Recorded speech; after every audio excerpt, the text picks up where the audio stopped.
ሰላም ጤና ይስጥልኝ የቻናላችን ቤተሰቦች፣ በዓለም ዙሪያ ያሉ ትኩስና አስደናቂ ስፖርት መረጃዎችን ወደ እናንተ የምናደርስበት ፕሮግራማችን ተጀምሯል። በአሁኑ ሰዓት የ2026 የዓለም ዋንጫ የውድድር በከፍተኛ ድምቀት እየተካሄደ ቢሆንም ከበስተ ኋላው ግን የአውሮፓ ታላላቅ ክለቦች የዝውውር ገበያውን እያስከናወኑት ይገኛሉ።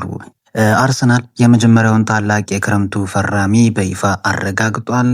ክለቡ በመሃል ሜዳው ላይ ያሉትን ተጫዋቾች ላይ የጀመረውን ነውጥ እንግዲህ አስገራሚ ዝውውር እንቅስቃሴ እንዲሁም ደግሞ የጋብሪኤል ጄሱስ አዲስ ዋጋ ምን ይመስላል የሚለውን እንመለከታለን። በተጨማሪም የሪያል ማድሪድ አስደናቂ የኒኮ ፓስ ስትራቴጂ፣ ማንቸስተር ዩናይትድ በአንድሬ ኦናና ላይ የወሰደው ያልተጠበቀ ውሳኔና ሊቨርፑል አዲሱን አሰልጣኝ ለመደገፍ የመደበው የ250 ሚሊዮን ፓውንድ ታላቅ በጀት ምን ይመስላል? እስከ ፕሮግራማችን ፍጻሜ ድረስ አብራችሁን በመቆየት መልሱን የምታገኙት ይሆናል። ለቻናላችን አዲስ ከሆናችሁ ሰብስክራይብ ማድረጋችሁን እንዳረሱ፣ ቪዲዮንም ላይክ በማድረግ እንግዲህ ወዳጅነታችሁ እንድታሳዩን ስንል በአክብሮት እንጠይቃለን። ያው በርከት ያሉ መረጃዎችን ስለያዝን ቀጥታ ወደ መረጃዎቻችን እናምራ። በመጀመሪያ የምንመለከተው ወደ ስፔኑ ታላቅ ክለብ ማድሪድ በመጓዝ ይሆናል።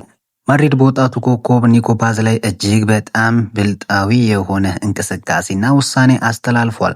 በታዋቂው ጋዜጠኛ ፋብሪዚዮ ሮማኖ መረጃ እንደሚያመለክተው ሪያል ማድሪድ በውሉ ላይ የነበረውን የ9 ሚሊዮን ዩሮ የመልሶ መግዣ ዋጋ ባይባክ ኦፕሽን ይሉታል በመክፈል ተጫዋቹን በቁጥጥር ስራቸው አድርገውታል። ነገሮች ግን በዚህ አያበቁም። ማድሪድ አሁንም ለኮሞ ክለብ ተጫዋቹን እስከ ሰኞ ድረስ በ60 ሚሊዮን ዩሮ በቋሚነት የመግዛት እድል ሰጥቶታል። ኮሞ ይህንን ጥያቄ ውድቅ ካደረገው ኒኮ ፓዝ ከ60 ሚሊዮን ዩሮ በላይ በሆነ ዋጋ ለሌሎች ክለቦች በዝውውር ገበያው ላይ እንደሚቀርብም ነው የተመለከትነው። ይህ ስትራቴጂ ማድሪድ በተጫዋቹ ወደፊት ዕጣ ፈንታ ላይ ሙሉ ቁጥጥር እንዲኖረው አድርጎታል። ተጫዋቹ ራሱ በማድሪድ ቤት እንደ ቤሊንጋም እና ቫልቬርዴ ካሉ ከዋክብት ጋር ተቀናጅቶ የመጫወቻ ጊዜ እንደማያገኝ ያውቀዋል። ታዲያም በኮሞ መቆየትን ይመርጣል። ማድሪድ ለወደፊት ተጫዋቹን በ80 ሚሊዮን ዩሮ መልሶ የመግዛት መብቱንም አስጠብቆ ሊያቆይ እንደሚችልም መረጃዎች እየወጡ ይገኛሉ። ወደ ሌሎች መረጃዎቻችን ስናመራ ቀያዮቹ ሰይጣኖች ጋር እንሄዳለን።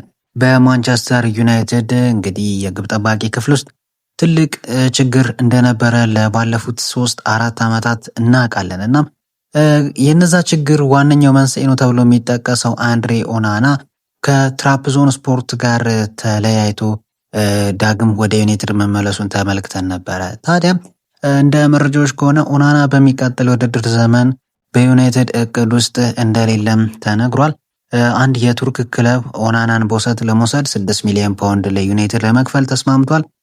ይህ ክለብ እንግዲህ ትራፕዞን ስፖርት ነው፣ ራሱ ኦናና የነበረበት ክለብ ነው። ታዲያ ማንቸስተር ዩናይትድ ኦናናን በዚህ መልኩ ለቀጣይ ውድድር ዘመን አይመለከተውም። በሌላ በኩል ሁለተኛው ግብ ጠባቂ አልታይ ባይንድሪም ወደ ቤሽኪታሽ ለመዘዋወር እያሰበ ሲሆን ወጣቱ ራዴክ ቪቴክም ደግሞ ወደ ሃል ሲቲ ለመሄድ ፈልጓል። ስለዚህ ዩናይትድ አዲስ በረኛ መፈለግ አለበት። ማንቸስተር ዩናይትድ የ30 ዓመቱን የስኮትላንድ ብሔራዊ ቡድን ግብ ጠባቂ አንገስ ጋነንን ከኖቲንጋም ፎረስት ለማስፈረም እያደነ ነው። ጋነን በአሁኑ ሰዓት 2026 የዓለም ዋንጫ ውድድር ላይ ተሳታፊ ሆኗል። ከሀገሩ ስኮትላንድ ጋር ጥሩ ጊዜንም እያሳለፈ ይገኛል። ዩናይትድ እሱን በማምጣት ለዋናው ግብ ጠባቂያቸው ሴኒ ላመንስ ተፎካካሪ ጠንካራ ተጠባባቂ ለማድረግም እየተዘጋጁ ነው። ለግብ ጠባቂ እንግዲህ 30 ዓመት ማለት ፕራይማቸው ጊዜ ነው። ግብ ጠባቂዎች እየበሰሉ የሚመጡ ከሆነ በሪፍሌክሱ በጣም በንቃት ሆኖ የሚጠባበቁበት ሁኔታ ላይ እድሜ ላይ እንደሚደርሱ ይታወቃል። በእነዚህ የ30 35 እስከ 40 ዓመት ድረስ ምን አይነት ድንቅ እንቅስቃሴ ሊኖራቸው እንደሚችል እየተመለከትን ነው። በዓለም ዋንጫው ላይም እያስመሰከሩ ይገኛሉ። በርከት ያሉት ድንቅ ተጫዋቾችን ብትመለከቱ ልጠቅሱ የምትችሉት ግብ ጠባቂዎችን ነው በዚህ ውድድር መድረክ ላይ እና እነዚህ ግብ ጠባቂዎች ታዲያ እድሜያቸው ኦልሞስት አብዛኛው ከ30 ዓመት በላይ እንደሆናቸው እየተመለከትን እንገኛለን ማለት ነው። ማንቸስተር ዩናይትድም ይህንን በተመለከተ መልኩ የስኮትላንዱን ግብ ጠባቂ ለማስፈረም ንግግር ላይ ነው፣ እያፈላለጉ ይገኛል። አሁን ደግሞ በመግቢያችን ላይ እንደጠቀስነው የብዙዎችን አይን ወደ አረፈበት የለንደኑ ክለብ አርሰናል እንሄዳለን። የወጡ ትኩስ መረጃዎችን አሉን። እንደ መረጃዎች ከሆነ እንግዲህ በብራዚላዊ አጥቂ ጋብርኤል ጄሱስ ላይ የወሰደው ውሳኔ ትልቅ መነጋገሪያ ሆኗል። ክለቡ የጄሱስን የመሸጫ ዋጋ በከፍተኛ ሁኔታ መቀነሱ አስገራሚ ሆኖ እየተመለከትነው እንገኛለን። መድፈኞቹ በመጀመሪያም ላይ እንግዲህ ለ29 ዓመቱ አጥቂ 30 ሚሊዮን ፓውንድ ፈልገው የነበረ ቢሆንም አሁን ግን ከ20 እስከ 25 ሚሊዮን ፓውንድ አካባቢ የሚቀርብላቸውን ማንኛውንም ጥያቄ ለመቀበል ፈቃደኛ ሆኗል። ይህ የሆነበት ዋነኛው ምክንያት ምንድን ነው የሚለውን እስቲ እንመልከት። ዋናው ምክንያት እንግዲህ የጄሱስ በተደጋጋሚ በጉዳት መጠቃትና ከፍተኛ የሆነው የደሞዝ ፍላጎቱ ነው። በአርሰናል ቤት እንግዲህ በጣም ተወዳጅ ከሆኑ ተጫዋቾች መካከል አንዱ ነው፣ ማለትም በደጋፊዎች ዘንድ ማለት ነው። እና የሚያሳየው አብዶ የሚያሳየው እንቅስቃሴ ተቀይሮ ገብቶ ሲያሳያቸው የነበሩት አንዳንድ እንቅስቃሴ በተለይ ከማንቸስተር ዩናይትድ ጋር ዳሎት ላይ የሰራው ስራ የሚረሳ ነገር አይደለም እና አርሰናል በዚህ አይነት መልኩ ደጋፊዎች ይወዱት ነበር። ነገር ግን ክለቡ ላይ ግን ጉዳት ያደረሰ ተጫዋች ነው። ምክንያቱም ደሞዙ ከፍተኛ ነው። እንደገና ራሱን በጉዳት ምክንያት ለአርሰናል ያገለገለባቸው ጨዋታዎች እጅግ በጣም ጥቂት ናቸው። በጣት መቆጠር የሚችሉ ጨዋታዎች እንደሆኑ ተመልክተናል። አርሰናል በዚህ ክረምት በአጥቂ መስመሩ ላይ ትልቅ ለውጥ ለማድረግ ይፈልጋል። ስለዚህ ተጫዋቹን ከክለቡ የደሞዝ ዝርዝር ውስጥ በመቀነስ አዳዲስ ተጫዋቾችን ለማስፈረም አስቧል። ጄሱስ እንግዲህ ራሱ ክለቡን ለመልቀቅ በግልጽ ባይጠይቅም አርሰናል ግን አሁን ለመሸጥ በሩን ከፍቷል። በአሁኑ ሰዓት የእንግሊዙ ኤቨርተን እና የብራዚሉ ፓልሜራስ ተጫዋቹን የመግዛት ፍላጎት አላቸው። ነገር ግን በጄሱስ ከፍተኛ ደሞዝ ጥያቄ ምክንያት እስካሁን ይፋዊ ጥያቄ አላቀረቡም። አርሰናል ዋጋውን ዝቅ ማድረጉ ዝውውሩን ያፋጥነው እንደሆነ ወደፊት የምናየው ይሆናል። በአርሰናል ቤት ሌላው ትልቅ ዜና እንግዲህ የመሃል ክፍል ተጫዋቾች የሆኑትን ለማጠናከር የጀመሩት ታላቅ እንቅስቃሴ ነው። መድፈኞቹ ካለፉት 22 ዓመታት በኋላ ለመጀመሪያ ጊዜ የፕሪሚየር ሊጉ ሻምፒዮን መሆናቸው እንግዲህ የኒውካስትሉን ኮከብ ብሩኖ ጉማሬሽን የትኩረታቸው ማዕከል አድርገውታል። የመረጃዎች እንደሚዘግቡት ከሆነ አርሰናል ከተጫዋቹ ወኪሎች ጋር ቀጥተኛ ንግግር አድርጓል። ዝውውሩን ለማጠናቀቅም ከ85 ሚሊዮን ፓውንድ በላይ የሆነ ይፋዊ ጥያቄ ለማቅረብ ተዘጋጅቷል። ኒውካስትል ግን ተጫዋቹን በቀላሉ የመልቀቅ ፍላጎት እንደሌለው ነው እየተመለከትን ያለ ነው። ኒውካስትሎች ጎርደንን ለባርሴሎና ከሸጡ በኋላ ሌላ ቁልፍ ተጫዋች ማጣት አይፈልጉም።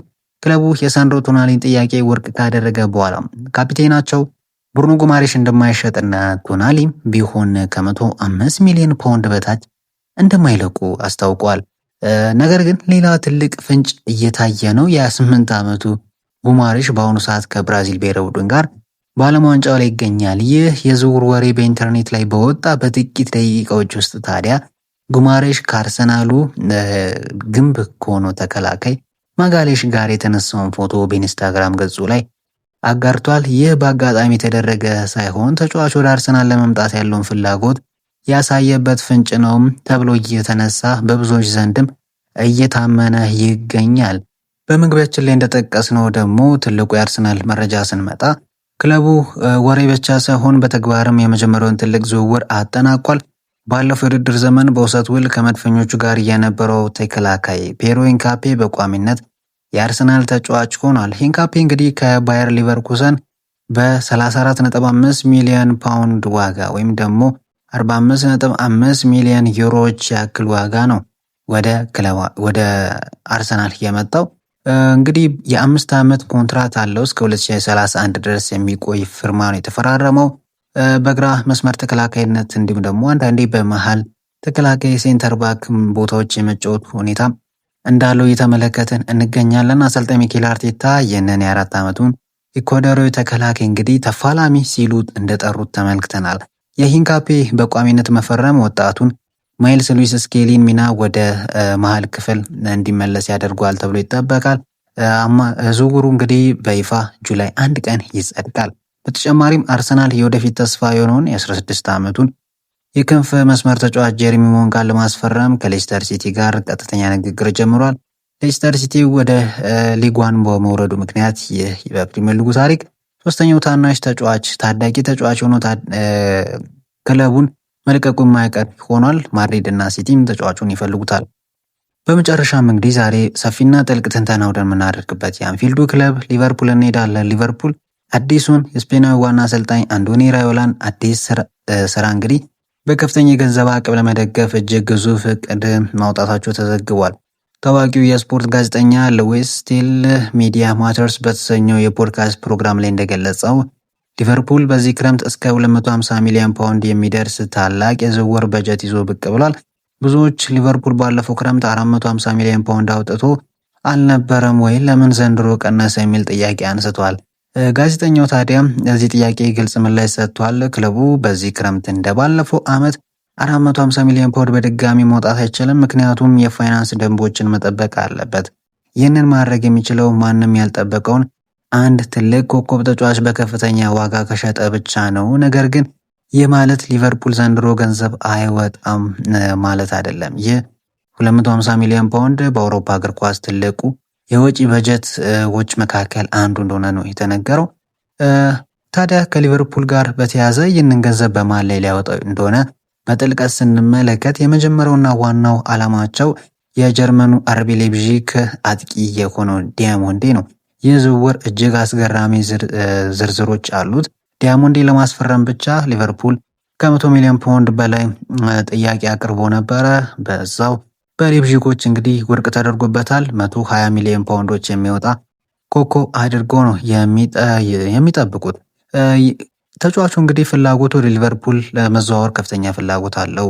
ወኪሎቹም ቢሆን ሌይፕዚግ የሊቨርፑልን ጥያቄ እንዲቀበል ከፍተኛ ጫና እያደረጉ ነው። የሌይፕዚግ አቋም ግን ምንም ቢያደርጉ ተጫዋቹን ማቆየት እንደማይችሉ በውስጥ አምነው ተቀብለውታል። ግን ደግሞ ከሱ ከፍተኛ ገቢ ማግኘት ይፈልጋሉ። በሚቀጥሉት 1 ወይም 2 ሳምንታት ውስጥ ነገሮች በፍጥነት ይፋጠኑ ይሆናል ተብሎም እየተጠበቀ ነው። ይህ ማለት ዲያሞንዴ የአንዶኒ ኢራዮላ የማጥቃት መስመር መሪ ለመሆን በጣም እንደተቃረበ ነው የተዘገበው። ከዚህ በተጨማሪም ሊቨርፑል ቀደም ሲል 35 ሚሊዮን ፓውንድ ወጪ በማድረግ የሙኞዝን ዝውውር ማጠናቀቁ ይታወሳል። እቅዱ በአንድ ታላቅ ተጫዋች ላይ ብቻ መደገፍ ሳይሆን የተረፈውን 100 ሚሊዮን ፓውንድ በመጠቀም በተለያዩ የሜዳ ክፍሎች ላይ 2 ወይም 3 አዳዲስ ተጫዋቾችን መጨመር እንደሆነ ነው የተዘገበው። የሊቨርፑል ደጋፊዎች ክለቡ እስካሁን አዲስ ተጫዋች በይፋ አለማስተዋወቁ አሳስቧቸው ሊሆን ይችላል። ነገር ግን ሉዊስ ስቲል እንዳለው ሊቨርፑል ስራዎችን በውስጥ የመስራት ልምድ አለው።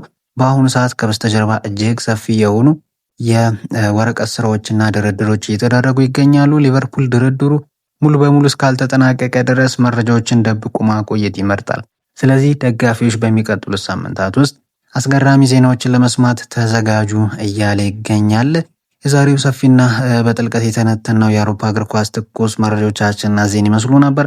የእናንተ ሀሳብ አስተያየት ለእኛ በጣም አስፈላጊ ነው። አርሰናል ኢንካፔን በቋሚነት ማዘዋወሩና ጉማሬሽን ለማምጣት የሚያደርገው ጥረት ክለቡን የት ያደርሰዋል? ሊቨርፑልስ በያን ዲያሞንዴ ላይ ከ100 ሚሊዮን ፓውንድ በላይ ማውጣቱ ትክክለኛ ውሳኔ ነው ወይ?